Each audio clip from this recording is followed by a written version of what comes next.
Құрметтім ау өзіңнен кетемді көрмей еш құрмет. Мынау біргем дүниеде жетісіп жүрген ешкім жоқ, ешкім жоқ. Я вот по машине вот подъехал я на...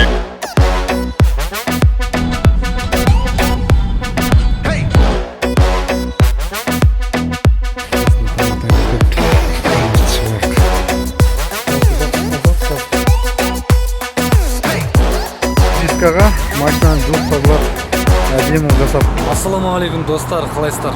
Әні міне дегенше Королланы сататында уақыт кеп қалды. Королланы жаңағына жуып шайып тазалап қойдым. Барлық жерін.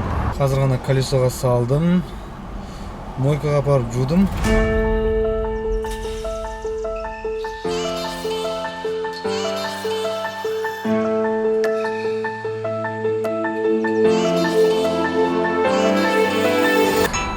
Клиент звондап жатыр, клиент.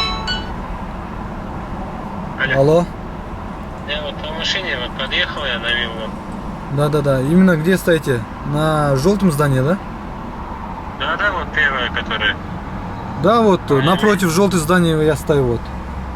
Вот Mitsubishi Outlander белый. Сейчас выйду на улицу, ага. Ага. Так, жарнама қойғаныма қазір ғана болды. Уже клиент тіркеліп отыр. Жарты сағат болды. Шығам адамдар келді. Бір күннің ішінде Королланың да саудасы келіп, өзінің жаңа егесін тапты. Бір күннің ішінде біраз адамдар келді. Бір 10 шақты адам хабарласты. 3 адам келді. 4-те 7, 4-те 8, 4-те 9 бергендер де болды. Мен ұстап көрдім. Әйтеуір соның бір есеп ретінде бір келіншек алды. Машинаның барлығын қазір шешіп қойдық. Сол жерден ақшамызды алып, бұйырса Camry 70-ке бір табан болса да жақындадық. Ары қарай жаңа машиналарды қарай беретін боламыз. Ал көлікті жаңа егесіне табыстадық. Жаңа егесі номерді алып алды. Бізге счетқа ақша түсті. 5 миллион. Camryға бір табан жақындадық. Енді бұйырса жаңа егесіне жақсы қызмет атқарып, жолда қалдырмауын Алладан тілейміз. Ал көлікті жібердік. Жаңа егесіне кетті.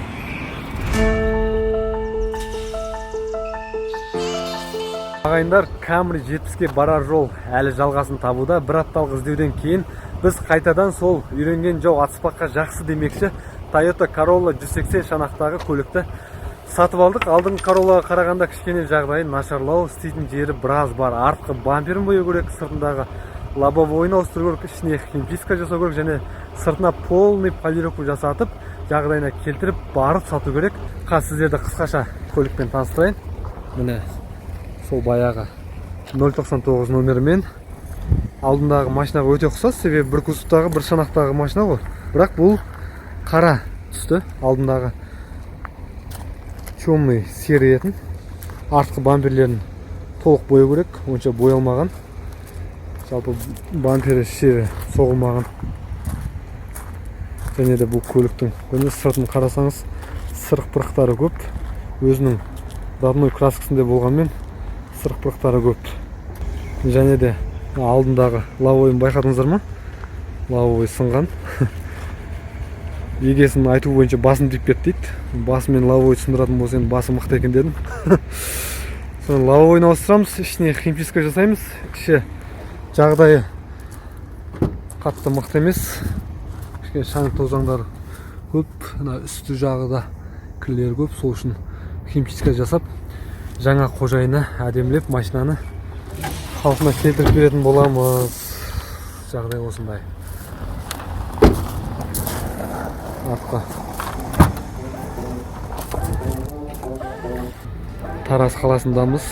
Мына жерде жергілікті кассаправтардың жиналатын жері және осы жерлерде машина жасалады. Мына жерде Passat B3 ма? B3 машинасы жасалынып жатыр. Мынау мен Талғат деген досым, екеуміз бір колледжде оқыдық. Кезінде әжептәуір екеуміз машина алып салып тастағанбыз. Қазір кассаправт болып кетті. Қалжыңдаймын. Негізі кассаправт жақсы жұмыс қой, Тәке? Содан бастап. Қанша болды жасап жатқаныңызда кассаправт? 8 жыл болды, 8 жылда әжептәуір машина жасап, біраз тәжірибе жинаған менің бауырым. жерде осындай көліктер жасап жатыр. Жалпы жаңадан бастап келе жатқан кассаправтарға, осы машина жөндегісі келген адамдарға қандай ақыл кеңес айтар едіңіз? Бастаған инвестиция не ғой? Ақшасы табыс жағы жақсырақ та. Соны бастау үшін ең бірінші біреуге барып үйренгеннен гөрі ютубтан көріп үйренген дұрысырақ. Мен өзім солай бастағанмын ғой. Ютубтан үйрендіңіз ба? Ютубтан үйрендім. Орыстардың видеолары көп салады, негізі қазақтардан гөрі соларды көріп отырып өзім бастадым. Ал біреуге барып үйренетін болсаң, ол жарты жыл, 1 жыл, 2 жыл уақытың кетеді да? Только жоқ, ол ютубтан көргенде мысалы практика жоқ қой, тек қана көресің. Мен өзім машинам істеп бастадым. Өзің машинаңда? Адамда желание болмаса кассаправтты ешкім істей алмайды. Қанша адам қолын істеп. Негізі кассаправттан бір үлкен бір жетістікке жету үшін қандай жолы бар жалпы? Ол көп жақсы ақша тауып, былай өзің сүйіктісімен жұмысшылар алу керек. Қазір сол айналысып жүрмін, жұмысшылар алып істедім. Өзіңіз де істеп отырсыз, еще жұмысшылар да бар да? Аха. Шамамен мысалы айына қанша ақша таууға болады? Өзім жалғыз өзім істегенде мысалға осы апрель айында біраз жұмысшыларсыз қалып жалғыз өзім істедім. 400 мың таза табыс түсіресің бір айда өзің істесең. Бүйтіп бұл Тараз қаласында. Тараз қаласында 400 мың теңге деген жақсы ақша. Егер Алматыға барып істейтін болса, өзі ставка көтеріледі, бағалар көтеріледі. Көргендерім бар, видеоға салып жүргендер көрдім, 1 миллион табады дейді. Жұмысшы. Шамамен 1 миллион теңге былай табуға болады. Баға қымбаттау, Таразда арзан болады. Жалпы мысалы қалай реклама қаяқтан келеді? Мысалы машиналар қаяқтан келеді? Адамдардан ауыздан ауызға естіп па? Бұрында көбінесе сарафанный радио етін. Ол кезде де соған қарағанда несі құны арзанырақ болады да, таныстар арқылы келгенде. Қазір көбінесе таргетингпен айналысып. Инстаграм арқылы да? Келеді клиенттер арқылы. Шамамен таргетке қанша саласыз и қанша клиент келеді примерно? В общем, 2-3 күнге бір 5 мың, 10 мың теңге салам. Мен оны бірақ мысалы 150 мыңның көлемінде 150 мыңнан басталды, полный показка жасап, соны бірақ клиенттен қайтарып аламын ғой мен. Маған бір 20 адам хабарласады, 3 күнге жіберем, примерно 5-10 мың теңгеге. 20 адам хабарласады, соның 4-5-еуі келеді, біреуі жоқ дегенде істетеді ғой. Соны мен қайтарып аламын. Тамаша. Рахмет, сізге сәттілік. Осындай көлік жасалып жатыр екен. Клиенттеріңіз көп болсын, ақшалы.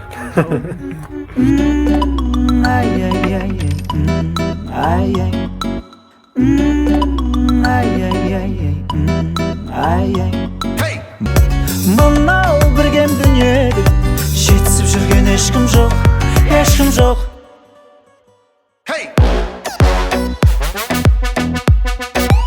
Тараздамыз әлі екінші күн. Бампер жасалмады. Біздің жасайтын адамымыз мұнда басқа машина жасап жатыр. В общем, источниктерге жауапкершілік керек негізі. Айтқан уақытында істейтін. Мына жерде Талғат бауырым кассаправный обед деп осындай тамақ дайындап қойыпты. Қарны ашты шығайық. Екінші күн машинаның бампері ақыры боялды. Жалпы жақсы шыққан сияқты, қазір кеш болып тұр, сол себепті анық түстері көрінбейді, бірақ ешқандай ақ кеткен. Дискаға машинаны жуып тазалап әдемі жасап қойыпты. Қазір ішін көрейік. Көліктің іші кәдімгідей салоннан шыққандай тап-таза болып қапты. Іші барлығы тап-таза.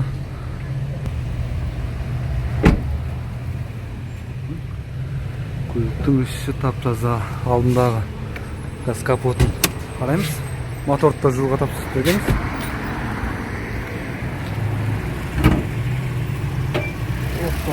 Міне моторы. Тап-таза оқтай тақтай өсіп сатуға дайындаудың алғашқы этаптары осылай. Енді бұйырса сыртқы шанағын толық полировкаға береміз.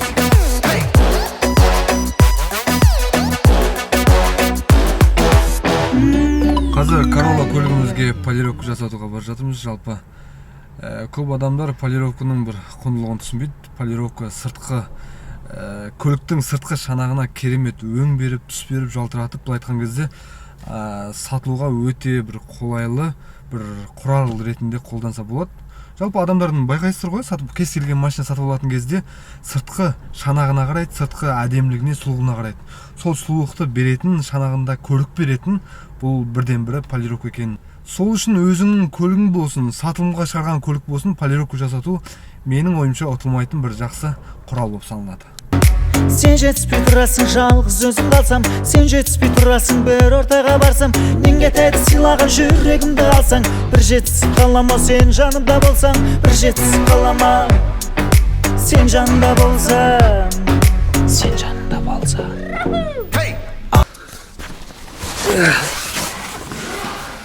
Так, машинаны полировкаға қалдырдық. Полировка дейінгі түсі осындай. Кешке көреміз, кешке дайындап берем дейді Аслан бауырымыз.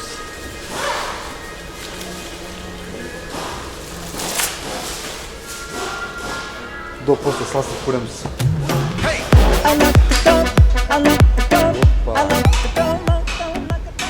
Көлікке келдік. Қараңыздар қандай. Болған.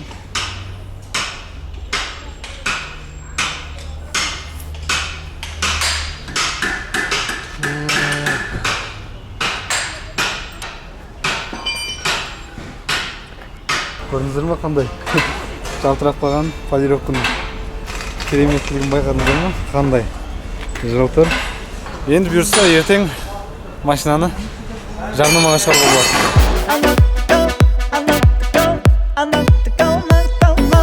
Авто базарына келіп қалдық. Алтыда 7 миллион соттық. Бұндай көлікті алғанша алмай қойған жақсы деп ойлаймын. Себебі басыңа проблема ертең. 20 мың теңге алдын ала төлемақы тастап кетті.